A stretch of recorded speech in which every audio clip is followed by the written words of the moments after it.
Welcome to this explainer. Today, we're diving straight into the fascinating two-century history of the Zulu Kingdom.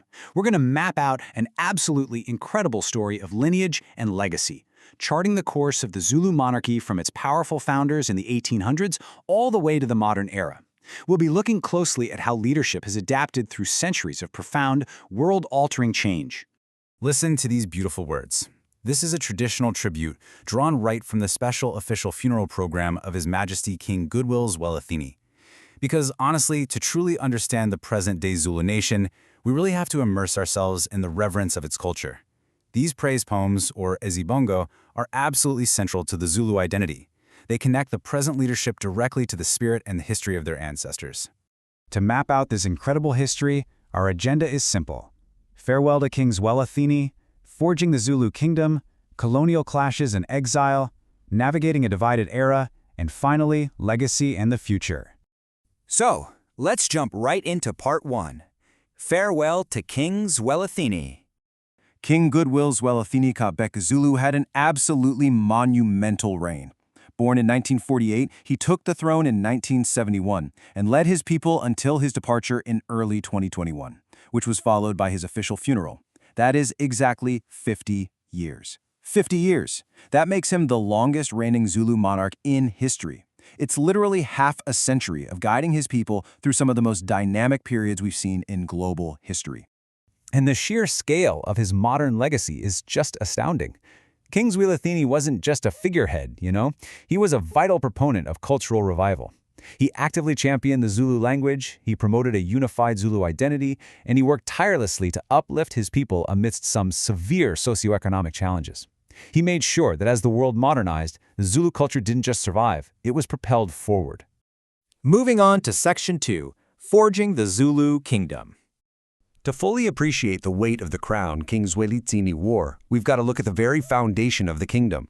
The geographical boundaries of modern-day KwaZulu-Natal were physically shaped by the kings of the past, but it's the living culture, like the traditional cattle kraal, that serves as the beating heart of the Zulu tradition within those borders, thriving for centuries. The absolute foundation of the Zulu Nation was laid by a founding generation of 3 brothers. It began in 1816 with King Shaka, moving to his half-brother Dingung in 1828, and finally to Mpande, whose reign lasted until 1872.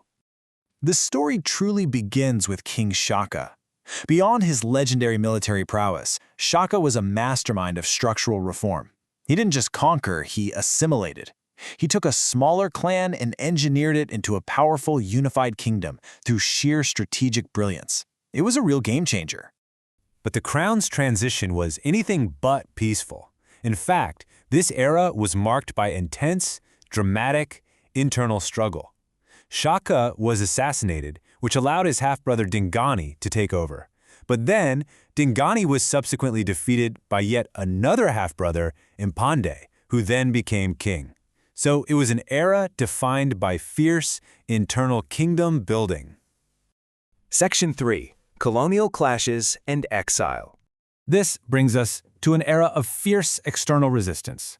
From 1872 all the way to 1933, the crown passed from King Cetshwayo to his son Dinizulu, and then down to Solomon. This specific period fundamentally shifted the monarchy's relationship with the outside world. King Cetshwayo faced a massive existential threat to the kingdom. As the last king of an entirely unified, independent Zulu kingdom, his legacy is deeply defined by his steadfast resistance against British colonial forces during the famed Anglo-Zulu War. After Cetshwayo, the challenges only intensified for his son, Dinizulu kaSenzangakhona. While officially recognized as the king, his reign was marked by severe disruption. Because of the ongoing colonial conflicts, he was eventually exiled by British authorities. This marked a devastating period of displacement for the monarchy. Part 4. Navigating a divided era.